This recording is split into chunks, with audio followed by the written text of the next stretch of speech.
ده محصول علفي اسمه البونيكام، مزروع النهاردة في مصر، ويعتبر من أهم محاصيل أعلاف الثروة الحيوانية على مستوى العالم، لأن نسبة البروتين بتوصل فيه وهو أخضر لغاية 14% والجاف 22%، بخلاف السكريات اللي معناها طاقة. كمان متوسط الإنتاجية في الفدان بتتراوح ما بين 20 ل 30 طن، بداية من الحشة التانية، والبقر والجاموس والأغنام بيتجننوا لما يشوفوه وبيخطفوه مش بياكلوه، وبيعمل أعلى معدلات في تحويل اللحوم وإنتاج الألبان.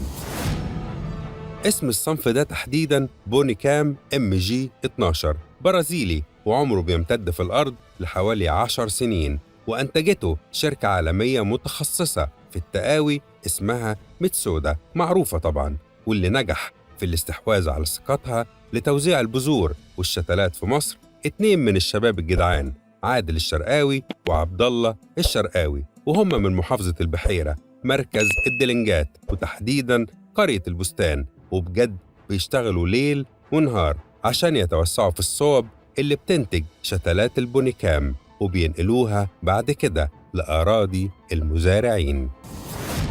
باختصار، هم النهاردة وبلا جدال ملوك البونيكام في مصر،